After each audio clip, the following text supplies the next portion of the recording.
Samantala, Star Nation, sa ibang balita naman, nagbabala ang Philippine National Police sa publiko laban sa mga vacation scam na karaniwan lumalaganap tuwing papalapit ang panahon ng bakasyon sa tag-init.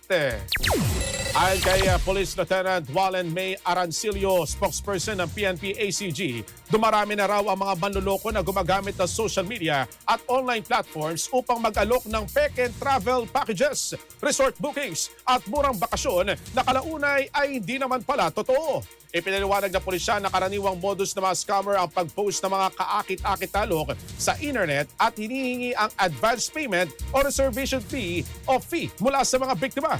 Kapag nakapagbayad na ang mga ito, bigla na lamang nawawala ang mga nag-alok ng package. Dahil dito, pinayuhan ng PNP ang publiko na siguraduhin lehitimo ang travel agency o resort bago magbayad. Mas mabuting magsagawa muna ng masusing verifikasyon at iwasang magpadala agad ng pera sa mga hindi kilalang individual o negosyo.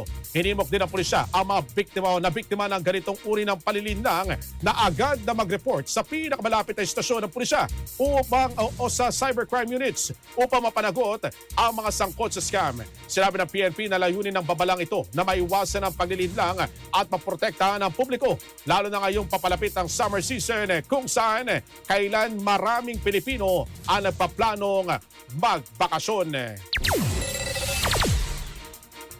Po tayong magmadali, lalong-lalo na kung sa social media or online platform po tayo nag-book, since po ang mga cybercriminals ay naghahanap lang ng mga pwedeng mabiktima through social engineering. Kung makakita po tayong mga napakamura or too good to be true offers, and kung hinihinga na po tayo ng pera, down payment or full payment, magduda na po tayo. Lalong-lalo na, wag po tayong magbigay ng mga financial accounts po natin or mga personal information po natin. Kung kayo man po ay nabiktima ng vacation or accommodation scam, huwag po kayo magdalawang isip na lumapit sa PNP Anti-Cybercrime Group para sa agarang aksyon.